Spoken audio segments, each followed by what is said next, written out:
After our amazing week in Byron Bay, it was now time to start our journey up the Gold Coast to Surfers Paradise. This was really exciting as we were now officially crossing the border into Queensland, our second Australian state of the 6-week adventure. This also meant we were going back 1 hour in time due to daylight savings. For both Surfers Paradise and Brisbane, we stayed at the hostel chain bunk. Not gonna lie, walking on this balcony to our hostel was quite intimidating. Like, I genuinely thought I was gonna fall off the edge. For our one night in Surfers, we were sharing a 6-bed room with non-suite, with 2 girls from our tour and 2 strangers.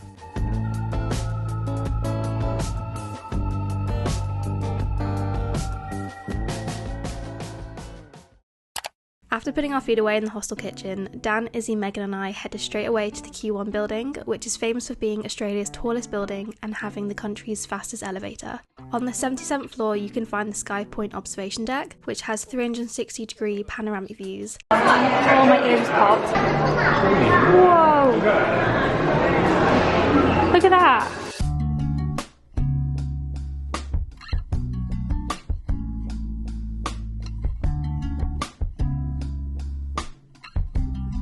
It was about £18 to go up and is definitely worth doing if you're visiting or passing through Surfers. On this level you can also dine and have a drink at the Sky Point Bistro and Bar. I just couldn't believe how beautiful the sea looked from up here. Wow. Oh wow. Wow. Wow. Wow.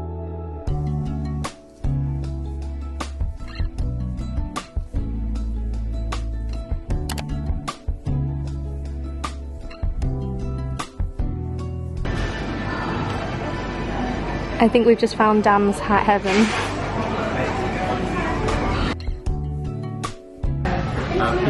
Wait, no. Hang on, ready? Happy birthday. It's not that we're singing happy birthday. Happy boxing sleigh. Woo. And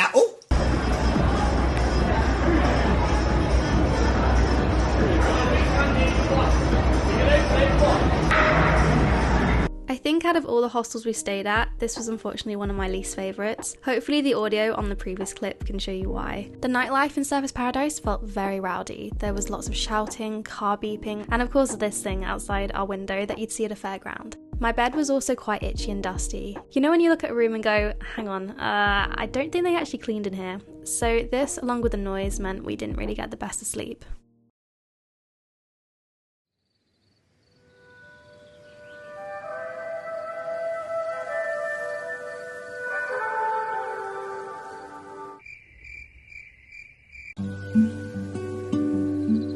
Hey guys, happy Friday. We've just checked out of our hostel room at Bunk Surfers Paradise. Not gonna lie, I'm kind of glad. I'm starting to see now why people only like spend either like one night here or just completely like pass through, because in the nicest way possible there isn't the most to do here. I feel like we've kind of taken some weird detour and somehow ended up in like Ibiza or like Benidorm. This is definitely a different vibe to Byron Bay, and I think it's kind of giving us whiplash a little bit. Definitely a lot more party vibes. I can understand now why they call it Miami. No iced coffee? No, microwave's closed. Oh, that's really sad.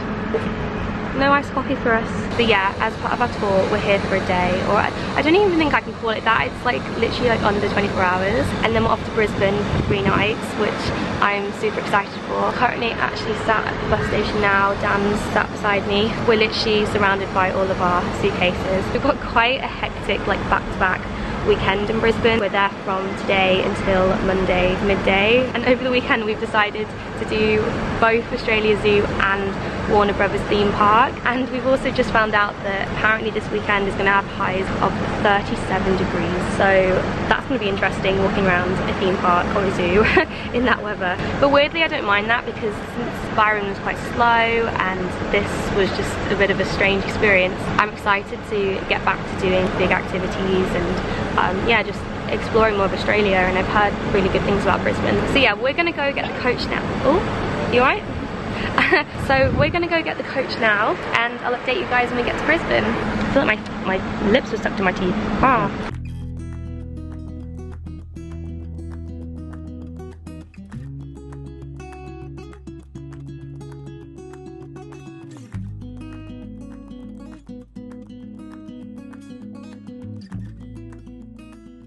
So we've just checked into our private room in Brisbane. I'll do a quick spin. It's actually really nice in here. It's lovely, big, like, I want to call it a bay window, but it's not. The only probably flaw we have in this room is that with the toilet, the wall isn't like properly connected. So you can technically come around here and watch each other go to the loo, which is very intimate. Good thing we've been dating for 5 years. Yeah, I'm gonna be hearing a lot of sounds. From you, not from me. Excuse me. But yeah, this is what our private room looks like. We've already made it quite messy with all our stuff. Kind of strange that the shower and the toilet are in like 2 different rooms, considering this is a private room, but I'll show you guys what it looks like. It's quite nice, got lots of hooks, and then I think this opens here into like a private wet room. Oh.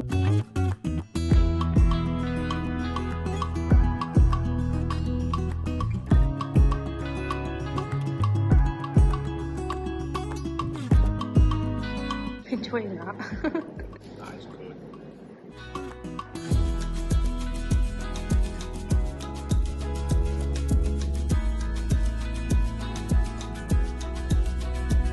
It's so hot. Oh. It's so hot. Oh. It's so what? It's hot. It's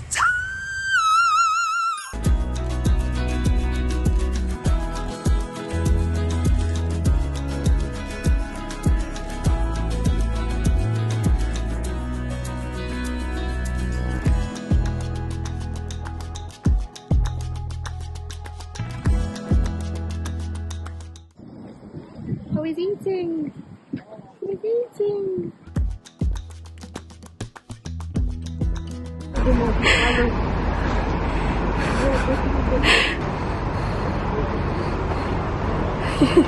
oh, shit.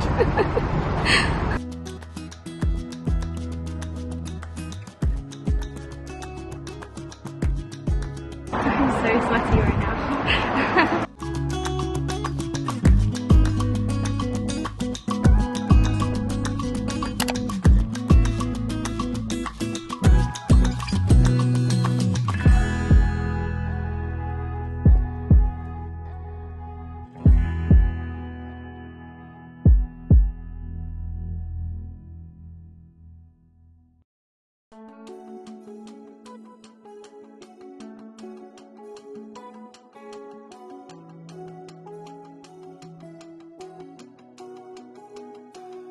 You're always talking about leaving. Milk carton, black and white face. Smile vacant for the picture. Parents waiting in the driveway. Oh my darling Arizona, why you packing up your suitcase? Hasn't anybody told you? Oh, my mouth on fire. Hey guys, happy Saturday. We've been up since 6 AM because we've had to trek all the way from Brisbane over to, what's it called here? Oxenford, because today is a very exciting day. Sorry about the noise, by the way. We are currently walking next to a motorway. But yeah, today is day 1 of a bit of a crazy weekend. I think I mentioned it previously in this vlog. Over this weekend, we are doing like back-to-back big days out. And today we are off to Warner Brothers Movie World. Now, if you don't know what that is, basically Movie World is the #1 theme park in the whole of Australia, and we are literally so excited. It's themed around things like DC, Looney Tunes, classic Hollywood movies. I think they've even actually got this brand new Wizard of Oz section that was supposed to open in 2025, but we found out that it's actually open now, so that'll be really cool, bearing in mind like Wicked's only recently come out and that was such an amazing movie. We just grabbed some breakfast because we got here quite early. Apparently today is going to have highs of 37 degrees. I think it's 9:30 now and it's already baking, so I dread to think of what it's going to feel like in a few hours, but This is the front entrance. Literally obsessed with this sign. I don't know what the queues are going to be like today because obviously we've never been here before, but hopefully we can get on this one first. A little bit nervous. There's a bit of a drop behind the sign, but I just keep telling myself if I can do Smiler and Swarm and Stealth in UK theme parks, I can do this. Excited? Woo! But yeah, this is going to be our first Australian theme park.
It was really interesting getting to compare this theme park to the many UK theme parks I've been to. I'll be honest here, I was quite surprised at the gates they didn't have any security or people to check your bags, and not gonna lie, the queuing system to get onto each ride is definitely a lot slower than the UK theme parks. Warner Brothers have it on point with the theming though. I loved all the nods to Hollywood and classic film actors. Also, as a bit of a film nerd, I was obsessed with all the different gift shops, and let's just say I found it very hard not to buy everything I could see. Let's see if there's a Gaia. There probably isn't a Gaia, but we can dream. There's a Dean.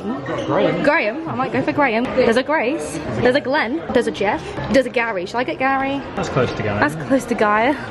Or Grandma. Pretty much the same. Dan eyeing up the goods. I think we're gonna have to get that for lunch. So basically we've gone for the, I think was it snack and sip? Snack and sip.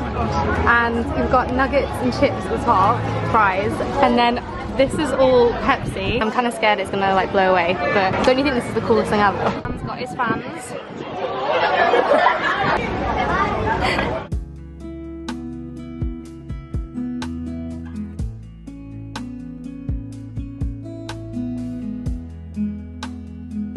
Oh, look!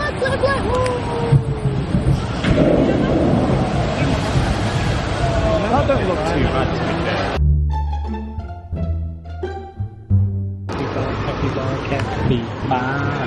Capybara.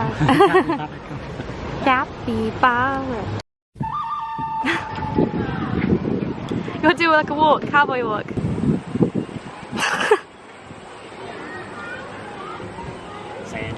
Howdy, partner.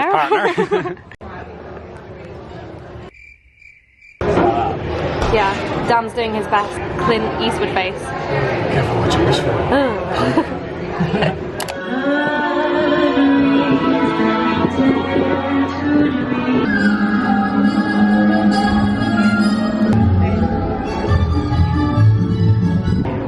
No, why am I scared?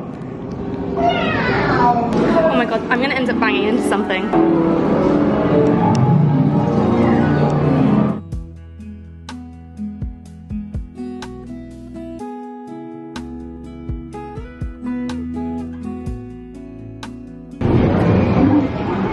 Where the Pig's bite. Pig's bite.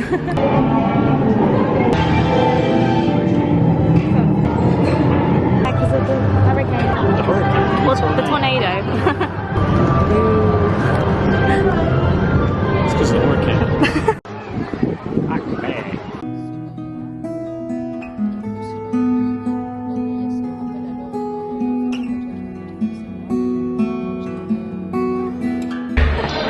Look who I found. Hi you guys, Rose, this is Austin Powers. Glad you've got the most groovy host for your podcast. Fantastic, fantastic. Hope you'll have a smashing day, baby. Yeah. Groovy. Overall, we really did enjoy this theme park. The main street area and the parade definitely made me feel like I was at Disney World, and I'm really glad Dan and I squeezed this into our Brisbane itinerary.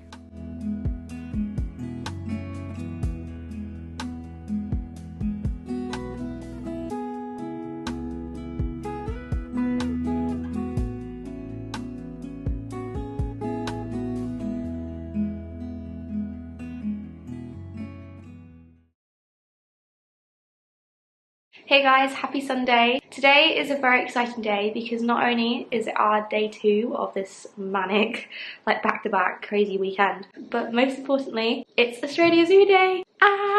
To celebrate, I'm actually going to be wearing my Australia top that I got in Sydney at one of the markets we went to. This is a quick outfit of the day. To make things even more special, fun fact, these shorts are actually my mom's. And not only are they my mom's, but she actually got these in Australia when she went at age 24. And now I'm here in Australia at age 24, which is just so special. So yeah, I thought to pair these with my Australia top. I don't know about you guys, but I feel like I'm looking very zookeeper, like Irwin Family chic going on. Yeah, gonna pair these with my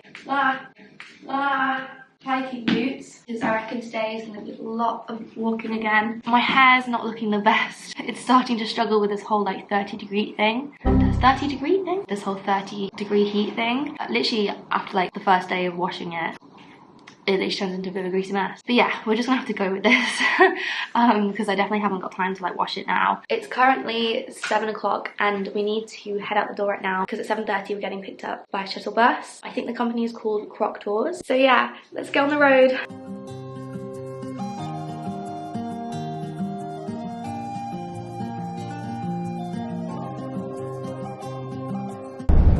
As we exit, notice the board on the right hand side.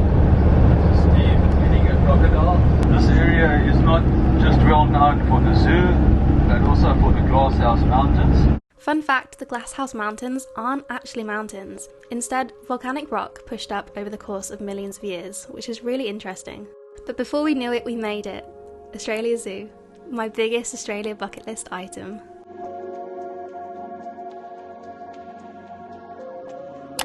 Before we walked into the zoo though, we went to see the wildlife hospital. This is next to the zoo and for only an extra $2 you get to see them treating and operating on animals and learning more about their animal rescue efforts. One of the members of staff was telling us about Steve's mom who started this. Steve defined her as the pioneer or the Mother Teresa when it came to wildlife rehabilitation. She was a human nurse originally, but her dream was to always one day showcase her passion and open a hospital for wildlife where they can be looked after and sent back to the wild. Sadly, she never got to see that take place. So Steve and Terry in 2004 renovated an old avocado packing shed, and that was our very first wildlife hospital, and you'll still see that today as you go outside. So that's where our rescue team is now based. They're the ambulance service for our wildlife, and they respond to Sunshine Coast emergencies.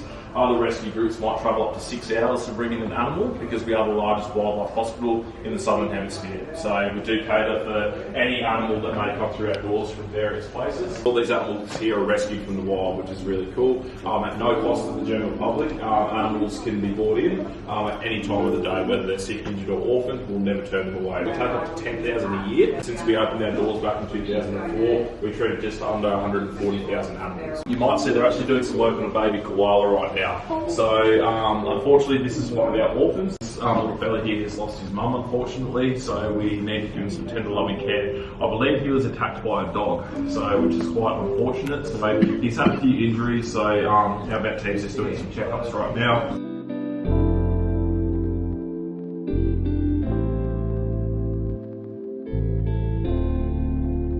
This was such an emotional experience and I'm so glad we did this. We were also shown this room where they were looking after some birds and flying fox bats. If you're ever thinking of visiting Australia Zoo, I urge you to make time in the day to visit this very important part of the park.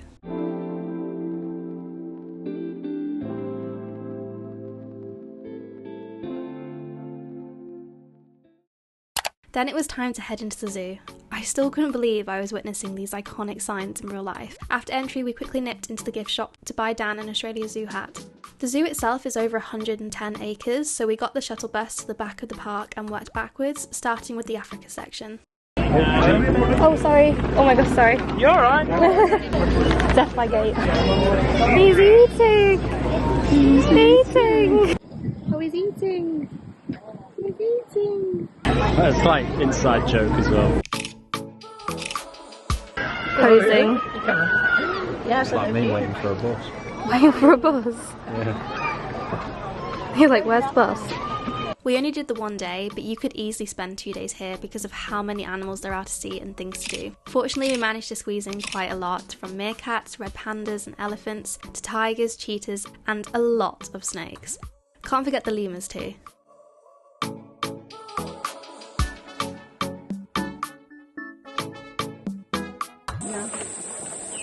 He's waving! He's waving! Then we wandered to the koala and kangaroo sanctuary and got to experience 2 very cool moments.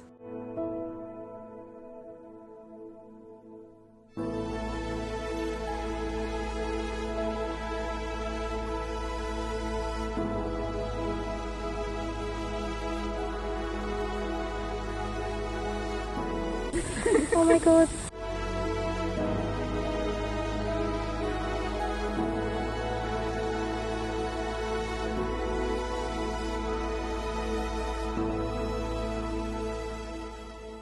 He's scratching his leg with his other leg. That's smart.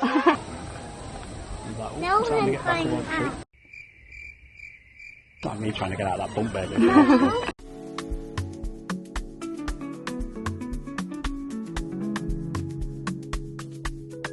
I'm often quite wary of zoos, but one thing that made the day very emotional was that not only is the park such a beautiful tribute to Steve, but they are very big on conservation here and encouraging everyone to do their bit to look after the wildlife.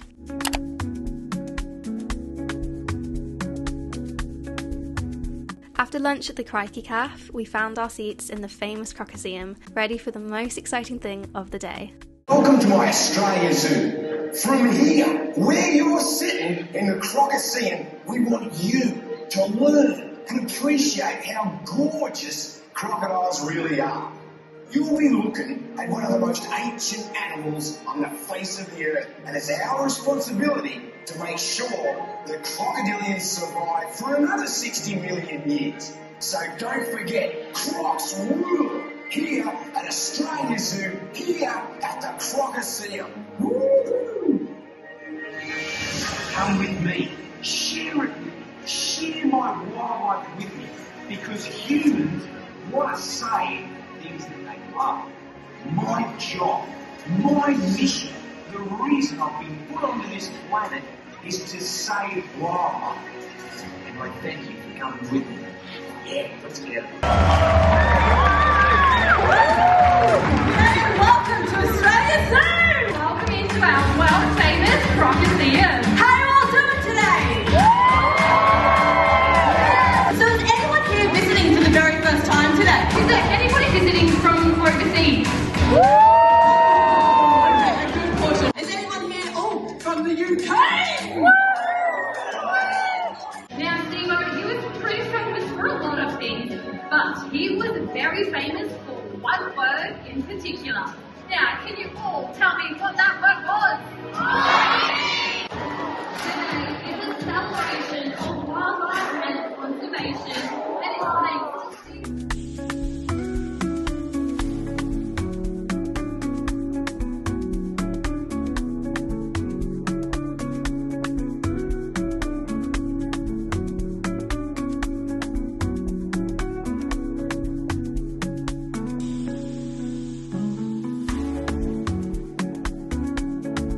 Now, unlike our domestic pets, dingoes are actually naturally really timid and they don't seek affection. And a dingo doesn't bark. Now, unfortunately, it is the impact of human interaction that has labelled these very intelligent animals as malicious or vicious.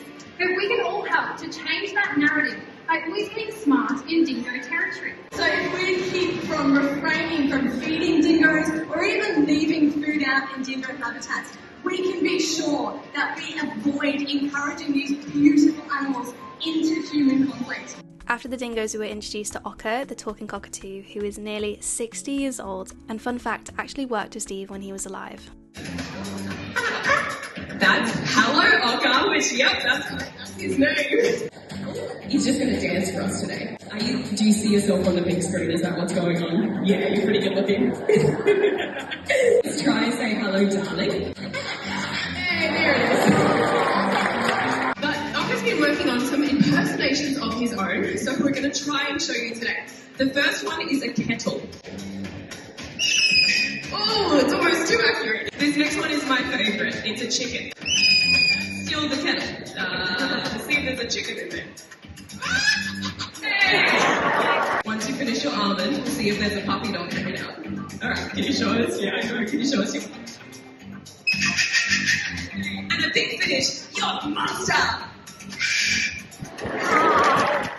Now this next bit in the show is where they bring out one of their crocodiles and is sometimes hosted by members of the Irwin family. Sometimes one, sometimes two, sometimes all of them. Sometimes it's hosted by other zoo staff. Coming to Australia, seeing the Irwins in person was a massive thing on my bucket list, but after hearing they'd already done the Saturday show, we were so worried this wasn't going to happen. 8, 7, 6, 5, 4, 3, 2, 1.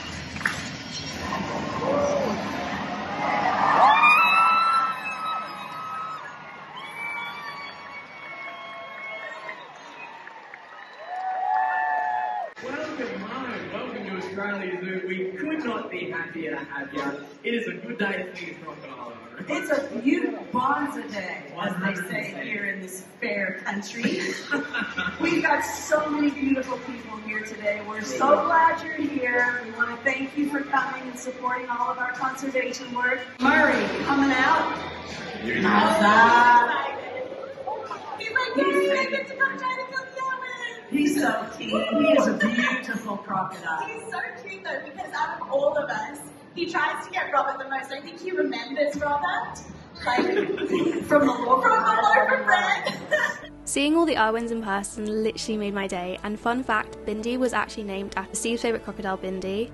With the wildlife show, they don't just want to show off the animals like other zoos, they use this time to show you how to navigate these animals in the wild to look after both them and you. The closer you go to the water, the more danger you're in around crocodiles. Here in Australia, of course, we've got the largest reptile on the face of the earth.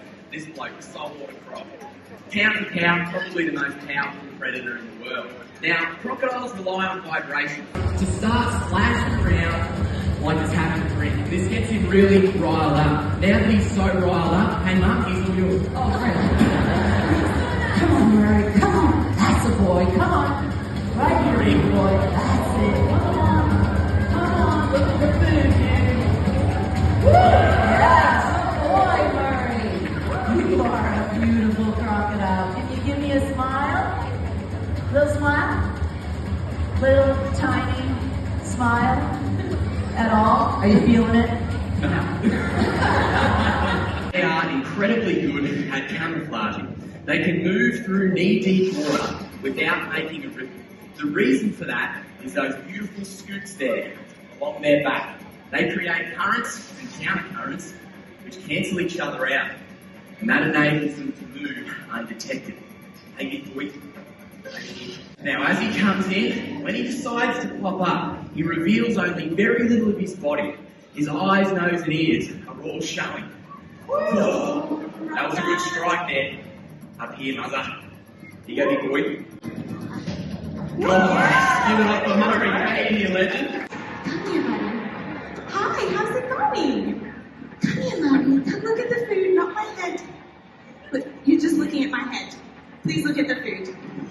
Yeah, he did show sorry. That was awesome. Feral pig, sorry Chandler, has approached the water's edge. That sounds really mean. He doesn't see the crocodile strikes. He grabs the pig and tries to get the pig back into the water. Now, of course, the pig doesn't want to go into the water. So the crocodile is going to pull out all the stops and do something. Just anything is going to happen. And now's your time to shine, Murray. And he's on a Disney ride. Welcome to Disneyland. So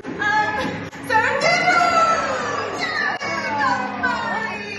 We have a demo. This is incredible. Now, this is so good for our crocodiles. They absolutely love this. Murray is the king of the Crocoseum. He knows it.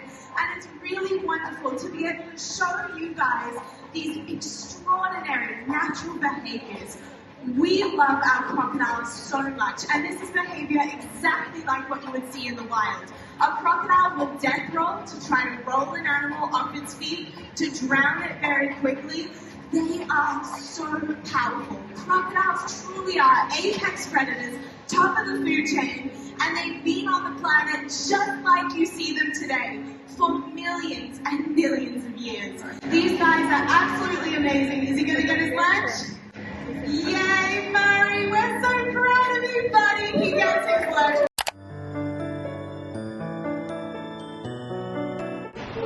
I love it. I think goes. Thanks, mate. Yeah.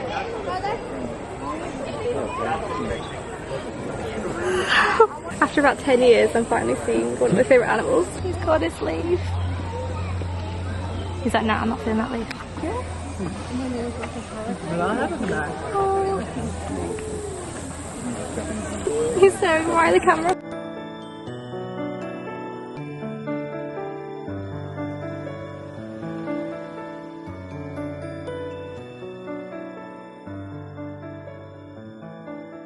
Bye-bye. See you in 4 weeks.